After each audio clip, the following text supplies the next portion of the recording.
Praise the Lord, प्रभु की स्तुति हो। इस सुंदर समय में प्रभु की उपस्थिति में आप सबका स्वागत। आइए हम परमेश्वर की आराधना करेंगे और उसकी स्तुति करेंगे। Hallelujah, praise God, hallelujah. आइए हम ये समय हम आराधना में बिताएंगे। अपने लक्ष्य को हम परमेश्वर की ओर बढ़ाएंगे। हाँ प्रभु जी, हम तेरी स्तुति करते हैं, Praise the Father, praise Jesus. तेरे नाम की महिमा और प्रशंसा करते हैं प्रभु जी। हालेलुया। परमेश्वर पिता, हम तेरी स्तुति करते हैं। तेरे नाम को ऊंचा उठाएं। इस समय हमारे बीच में तू है पिता। हालेलुया, तेरी महिमा हो प्रभु जी, Thank you, Jesus. तेरी प्रशंसा हो प्रभु, तेरी महिमा हो प्रभु जी। हो तेरी स्तुति आराधना करता हूँ मैं तुझसे ये प्रार्थना, महिमा से तेरी तू इस जगह को भरे, जो भी तू चाहे तू यहाँ पर करे।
परमेश्वर पिता, हम तेरी स्तुति करते हैं। तेरे सिंहासन की आज्ञा, तेरा नाम ऊंचा उठाते हैं। जिस पर तुझे हम धन्यवाद देते हैं। हालेलुया, तेरी स्तुति। हालेलुया, तेरे जैसा हाँ प्रभु जी, कोई नहीं, तेरी तेरे स्तुति। समान कोई नहीं परमेश्वर। तू हालेलुया। हमारा जिंदा परमेश्वर, तू ही तू हमारा सच्चा खुदा है।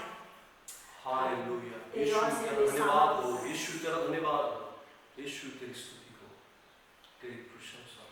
परमेश्वर पिता, हम तेरे नाम को ऊंचा उठाते हैं। हालेलुया। इस सुंदर समय हम तेरी ओर आते हैं। हमें चला तेरी आत्मा से भर, सुनने वालों के हृदय में इस वचन से, इस आराधना से प्रकाश कर, उनके हृदय को तू स्पर्श कर, ताकि वो तेरी ओर देख सके। हमें आशीष दे। यस लॉर्ड, यीशु तेरी स्तुति। इस समय को तेरे हाथ में सौंप कर यीशु मसीह के नाम से मांगते हैं, सुन और कबूल कर। आमीन। आमीन। प्रेज़ द लॉर्ड, प्रभु की स्तुति हो। इस समय में आप सबका परमेश्वर की उपस्थिति में स्वागत है। हम परमेश्वर के वचन से देखेंगे। हालेलुया। हालेलुया। कितना सुंदर समय है जो परमेश्वर ने हमें दिया है कि इस समय हम परमेश्वर के वचन से देखने जा रहे हैं। बाइबल को पढ़ते वक्त एक बात परमेश्वर हमारे सामने प्रस्तुत करता है, जैसे प्रेरितों के काम अध्याय 13 को जो पौलुस का भाषण है, उस भाषण में से कुछ पदों का हम पढ़ेंगे। प्रेरितों के काम उसका 13 अध्याय और उसका 22 पद और उसके 22 पद को हम पढ़ेंगे। फिर उसे अलग करके दाऊद को उनका राजा बनाया, जिसके विषय में उसने गवाही दी कि मुझे एक मनुष्य यिशै का पुत्र दाऊद मेरे मन के अनुसार मिल गया, वही मेरी सारी इच्छा पूरी करेगा। Praise the Lord. यहां पर पौलुस प्रेरितों के काम में राजा दाऊद के विषय में हमसे बात करता है, और वो इस बात को स्पष्ट रूप से कहता है यहाँ पर कि राजा दाऊद जो था वो परमेश्वर के मन के अनुसार राजा था।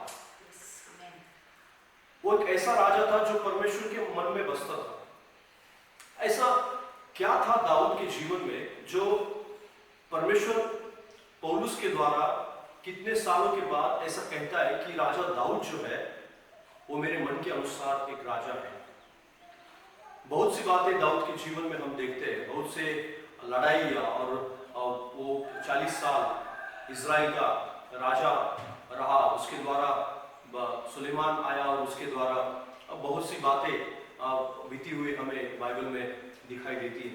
लेकिन दो बातों पर हम गौर करेंगे जो बातें राजा दाऊद के बारे में हमें ये बताती है कि वो दो बातों के कारण राजा दाऊद के बारे में परमेश्वर ऐसा कहता है कि वो मेरे मन के अनुसार राजा है।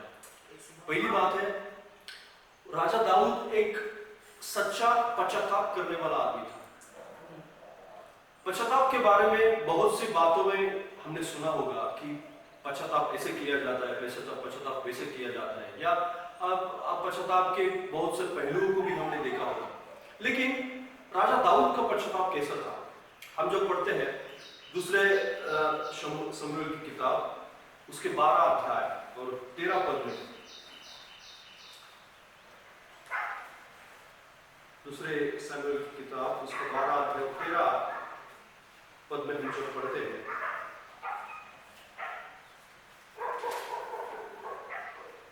यहां पर ऐसा लिखा है कि तब दाऊद ने नातान से कहा, मैंने यहोवा के विरुद्ध पाप किया है। और नातान ने दाऊद से कहा, यहोवा ने तेरे पाप को दूर किया है, तू न मरेगा। हालेलुया। जब इस घटना को हम पढ़ेंगे 12 अध्याय और 11 से 12 अध्याय में हम इन घटनाओं को पढ़ते हैं कि बेतशबा के साथ में जब दाऊद व्यभिचार करता है और उसका पति जो है उरिया उसको मरवाता है, और उसको मरवाने के बाद में नातान संदेश जो है वो उसके पास आता है और जो परमेश्वर की ओर से जो वाणी है उसे सुनाई जाती है। उस वक्त राजा दाऊद की जो प्रतिक्रिया है वो बहुत ही सोचने लायक प्रतिक्रिया है, और उस प्रतिक्रिया में अलग दूसरे कई राजा थे कि उनको कई बार ऐसे संदेशता के द्वारा या किसी परमेश्वर के नबी के द्वारा उनसे परमेश्वर ने बात की, लेकिन उनकी प्रतिक्रिया और दाऊद की प्रतिक्रिया में बहुत सा अंतर पाया जाता है।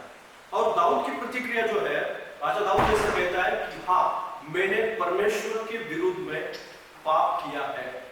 यह जो बात है वो बात दूसरे राजाओं से दाऊद को अलग कर देती है, क्योंकि दाऊद राजा एक सच्चा पश्चाताप करने वाला व्यक्ति था, और इसीलिए परमेश्वर बाद में उसके बारे में ऐसा कहता है कि राजा दाऊद जो है मेरे मन के अनुसार राजा है, कि वह मेरे ऐसा कहता है कि वो मेरे मन में जैसे सोचा था वैसा एक राजा है। और वो जो बात है राजा दाऊद ने कही हुई कि हाँ, मैंने पाप किया है, मैं मानता हूं कि मैं पापी हूं, मैं मानता हूं कि मैंने गुनाह किया है, मैं मानता हूं कि मैंने जो गुनाह किया है वो निश्चित ही परमेश्वर के सामने मुझे प्रस्तुत करना है। राजा दाऊद ऐसा भी कह सकता था कि नहीं, मैंने कुछ पाप नहीं किया, मैंने तो कुछ गलत नहीं किया, जो भी मैंने किया है वो सब सही है और राजा कोई गलती नहीं कर सकता। लेकिन राजा ऐसा कहता है कि नहीं, मैंने पाप किया है, और उस अपनी गलती को मानते हुए वो स्वीकारता है अपनी गलती को, ना कि नबी के सामने, ना कि सब लोगों के सामने जो दरबार में उस समय उपस्थित थे, उन सभी लोगों के सामने राजा दाऊद अपनी गलती को मानता है। और उस गलती को मानते हुए वो अपनी जो बातें हैं वो नातान संदेशा के सामने प्रस्तुत भी करता है। और उसके बाद में भी अगर हम उसके पछतावे के बारे में या उसका पश्चाताप जो है उसके बारे में अगर देखेंगे तो आप भजन संहिता उसका 6 अध्याय और 4 से 6 पद को हम पढ़ेंगे तो वहां पर उसके पश्चाताप के बारे में बहुत सी बातें हमें और गहराई में यहाँ पर पता चलती है। भजन संहिता उसका 6 अध्याय उसका 4 से 6 पद को हम जब पढ़ते हैं वहां पर ऐसा लिखा है, लौटा हे यहोवा, हे मेरे प्राण बच्चा, अपनी करुणा के निमित्त मेरा उद्धार कर, क्योंकि मृत्यु के बाद तेरा स्मरण नहीं होता, अधोलोक में कौन तेरा धन्यवाद करेगा। मैं करहाते करहाते थक गया, मैं अपनी खाट आंसुओं से भिगोता हूं, प्रति रात मेरा बिछौना भीगता है। हालेलुया। दाऊद के पश्चाताप के बारे में जब हम यहाँ पर पढ़ते हैं तो दाऊद का पश्चाताप एक गहरा पश्चाताप है और उसका पश्चाताप निश्चित रूप से हमारे मन को विचार करने लायक ऐसा पश्चाताप है, क्योंकि वो यहाँ पर ऐसा कहता है कि मैं करहाते करहाते क्या हुआ हूं, थक गया हूं और क्या करता हूं, मैं अपनी खाट आंसुओं से भिगोता हूं और मेरा बिछौना जो है रात को भीगता है मेरे आंसुओं से। वो और उसका पश्चाताप जब से नातान संदेशा से नातान नबी जब उसके सामने आकर उस बात को प्रस्तुत करता है, उस समय से लेकर वो अपने मरते दम तक उस बात के लिए पछतावा, उस बात के लिए पश्चाताप करता रहा, क्योंकि बार बार यही एक भजन संहिता नहीं, बार बार हमें कई भजन में उसने इस बात को दोहराया है कि मैं अभी भी पश्चाताप करता हूं कि परमेश्वर के विरोध में मैंने पाप किया है, परमेश्वर के विरोध में मैंने गलती की है। और उस गलती को उसने कभी भी दोबारा दोहराया नहीं। क्यों? उसका पश्चाताप जो है इसी बात से खरा उतरता है कि उसने कभी भी उस गलती को फिर से नहीं दोहराया। और उस बात को वो ज्यादा से ज्यादा इस बात को प्रस्तुत करते हुए ऐसा कहता है कि मैं हर दिन अपने बिछौने को अपने आंसू से भिगोता हूं। परमेश्वर के मन के अनुसार वो राजा था। जब पौलुस उसके बारे में ऐसा कहता है तब इस बात को हमें गौर करना चाहिए कि वो एक सच्चा पश्चाताप करने वाला व्यक्ति था।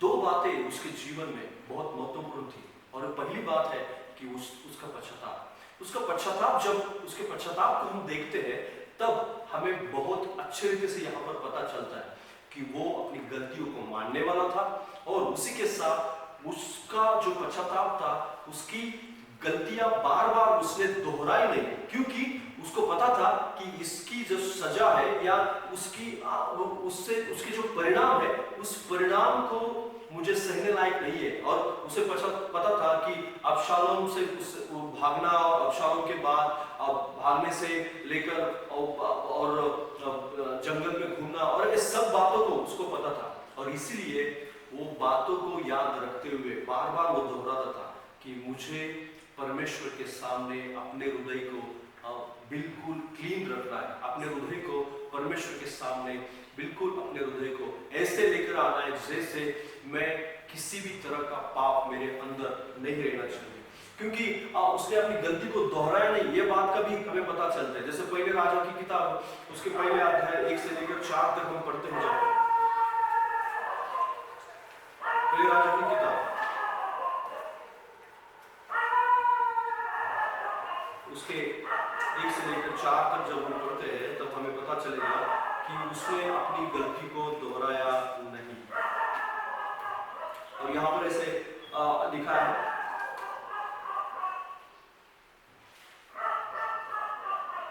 दाऊद जब बूढ़ा मरना बहुत वृद्ध हो गया था और यद्यपि उसको कपड़े ओढ़ाए जाते थे तो भी बहुत गर्व न होता था। अंत उसके कर्मचारियों ने उससे कहा, हमारे प्रभु राजा के लिए कोई जवान कुमारी ढूंढी जाए तो जो राजा के सम्मुख रहकर उसकी सेवा किया करे और तेरे पास लेटा करे कि हमारे प्रभु राजा को घर में पहुंचे। तब उन्होंने समस्त इस्राएल देश में सुंदर कुमारी ढूंढते ढूंढते अभिषेक नामक एक शुनमीन को पाया और राजा के पास ले आए। वह कन्या बहुत ही सुंदर थी और वह राजा की दासी होकर उसकी सेवा करती रही, परंतु राजा ने उससे सहवास न किया। Praise the Lord. हम यहाँ पर ऐसा देखते हैं कि राजा दाऊद जब बूढ़ा हो गया था और उसको कपड़े ओढ़ते थे या बिछौना ओढ़ा जाता था, लेकिन उसको गर्मी नहीं मिलती थी या उसका शरीर गर्म नहीं रहता था।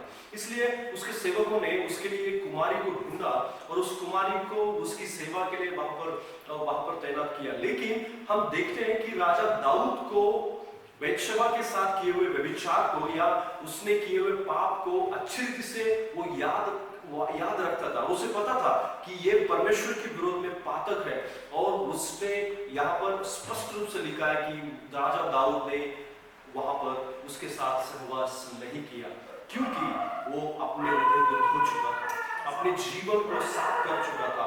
उसने अपने परमेश्वर के सामने अपने पाप को प्रस्तुत किया था और परमेश्वर के साथ उसने एक वाचा बांधी थी कि हे मेरे परमेश्वर, मेरे अंदर एक नया हृदय और नई आत्मा मेरे अंदर उत्पन्न कर। और उस बात को अच्छी रीति से उसे याद था कि मुझे अभी पाप नहीं करना है। मरते दम तक उसने कभी भी उस पश्चाताप को, उसकी वाचा को या परमेश्वर से उसने की हुई प्रार्थना को कभी तोड़ा नहीं। और यही बात दूसरे राजाओं से उसे अलग रखती है। और इसीलिए परमेश्वर ऐसा कहता है कि राजा दाऊद मेरे मन के अनुसार राजा है। हालेलुया। और दूसरी बात हम देखते हैं, और दूसरी बात जो है वो राजा दाऊद को दूसरे राजाओं से अलग रखती है। वो दूसरी बात है कि परमेश्वर के मंदिर के प्रति उसकी जो भावना है, उसकी जो इच्छा है, उसका जो आवेश है, उस आवेश के कारण वो दूसरे राजाओं से अलग है। उसके बाद बहुत से राजा आए या बहुत से राजाओं ने काम किए परमेश्वर के, लेकिन राजा दाऊद के मन में जैसा परमेश्वर के मंदिर के प्रति आवेश था, उस आवेश को किसी भी राजा के जीवन में या किसी भी राजा के मन में देखा नहीं गया। हम देखते हैं पहले इतिहास उसका 29 अध्याय, अगर हम देखेंगे पहले इतिहास उसका 29 अध्याय और उसके 1 से लेकर 3 तक, यहां पर ऐसा लिखा है, फिर राजा दाऊद ने सारी सभा से कहा, मेरा पुत्र सुलेमान सुकुमार लड़का है और केवल उसी को परमेश्वर ने चुना है। काम तो भारी है, क्योंकि यह भवन मनुष्य के लिए नहीं, यहोवा परमेश्वर के लिए बनेगा। मैंने तो अपनी शक्ति पर अपने परमेश्वर के भवन के निमित्त सोने की वस्तुओं के लिए सोना, चांदी की वस्तुओं के लिए चांदी, पीतल की वस्तुओं के लिए पीतल, लोहे की वस्तुओं के लिए लोहा और लकड़ी के वस्तुओं के लिए लकड़ी और सुलेमानी पत्थर और जड़ने के योग्य मणि और पक्षी के काम के लिए रंग रंग के नग और सब भांति के मणि और बहुत सा संगमरमर इकट्ठा किया है। हालेलुया।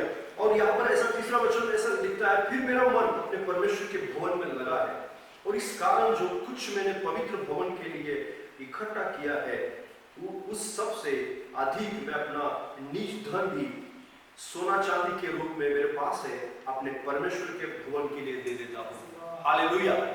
परमेश्वर के भवन के प्रति उसका मन जो है वो बहुत ही आवेश था उसके अंदर, और बहुत ही उसके मन में ऐसी भावना थी कि हो सकता है कि परमेश्वर मेरे द्वारा उस मंदिर को बनाए या मेरे द्वारा उस मंदिर की रचना करे या मेरे द्वारा ही परमेश्वर का मंदिर बनाया जाए। और इसीलिए तो परमेश्वर का जो कोष है, वाचा का संदूक है, वो वाचा का संदूक लाते समय वो इतना आवेश में था कि वो नाचता था। उसको कपड़े का भी ख्याल नहीं रहा कि मेरे कपड़े अब गिर गए या लोग देख रहे मुझे, और ऐसा भी कुछ ख्याल नहीं रहा। और इसीलिए तो वो नाचते हुए गाते हुए परमेश्वर के वाचा के संदूक को और उसके स्थान पर लेके जाता है। और यही बातों को हम यहाँ पर भी देखते हैं। अगर हम 28 अध्याय 29 अध्याय को पढ़ेंगे तो दोनों अध्यायों में हमें इस बात का पता चलेगा कि परमेश्वर के मंदिर के प्रति राजा दाऊद के मन में एक बहुत ही बड़ा आवेश था, और उसी आवेश के कारण परमेश्वर ने उसको ऐसा कहा कि राजा दाऊद मेरे मन के अनुसार राजा है। हालेलुया। परमेश्वर के मंदिर बनाने के प्रति हो या परमेश्वर के मंदिर के लिए लगने वाले औजार हो या परमेश्वर के लगने वाले जो भी साधन, मंदिर के लिए जो भी साधन लगने वाले, उसी साधनों को इकट्ठा करना, सोना हो, चांदी हो, लकड़ी हो या पीतल हो या जो भी चीजें है, और लकड़ी से लेकर चांदी तक और सब छत से लेकर जमीन तक सभी सामान को उसने इकट्ठा किया था। और वो चाहता था कि परमेश्वर का मंदिर मेरे द्वारा हो, परमेश्वर का मंदिर मेरे राज्य के बीच में हो, या मैं जब राज करता हूं तब बनाया जाए। लेकिन परमेश्वर ने उससे कहा कि तू नहीं बनाएगा, लेकिन तेरा बेटा जो सुलेमान है वो उस मंदिर को बनाएगा। हालेलुया। वो चाहता तो था कि परमेश्वर का मंदिर बनाए, लेकिन परमेश्वर को उसका आवेश पता था, परमेश्वर को उसके मन की भावना पता थी, परमेश्वर को उसके हृदय की इच्छाओं को पता था। लेकिन हम यहाँ पर एक बात को बहुत ही अपने मन में डालना चाहिए कि परमेश्वर के मंदिर के प्रति जो आवेश उसके मन में था, ना कि उस मंदिर तो दो प्रकार के हैं। एक मंदिर है जो यहाँ पर राजा दाऊद बताता है, और दूसरा मंदिर है वो हम देखते हैं पहले कोरिन्थियों की पत्री उसका 3 अध्याय 16 पद में, जो हमारा शरीर का मंदिर है। इन दोनों मंदिरों के प्रति वो आवेश में था। हालेलुया। दोनों मंदिर, पहली तो बात हमने देखी कि वो पश्चाताप करता था, वो पाप से दूर रहता था, उस गलती को उसने कभी नहीं दोहराया। लेकिन और दूसरी भी बात हम देखते हैं कि यहाँ पर जो मंदिर सच में बनने वाला है, जो परमेश्वर चाहता है कि उस मंदिर को बनाए या उसके द्वारा परमेश्वर का मंदिर तैयार हो, उस मंदिर को भी, और ये दोनों मंदिर जो शरीर का मंदिर है, ये दोनों मंदिर के प्रति उसके मन में बहुत ही आवेश था। हालेलुया। हम देखते हैं कि परमेश्वर अपने वचन में उसके बारे में बार बार इस बात को दोहराता है कि राजा दाऊद मेरे मन के अनुसार राजा है। ये दोनों बातें दूसरे राजाओं से उसे अलग करती है, और ये बातें दोहराता है परमेश्वर बार बार कि परमेश्वर का मंदिर जो है राजा दाऊद के काल में बनने वाला था। लेकिन उसने अगर हम 28 अध्याय को पढ़ेंगे, 28 अध्याय पहले इतिहास 28 अध्याय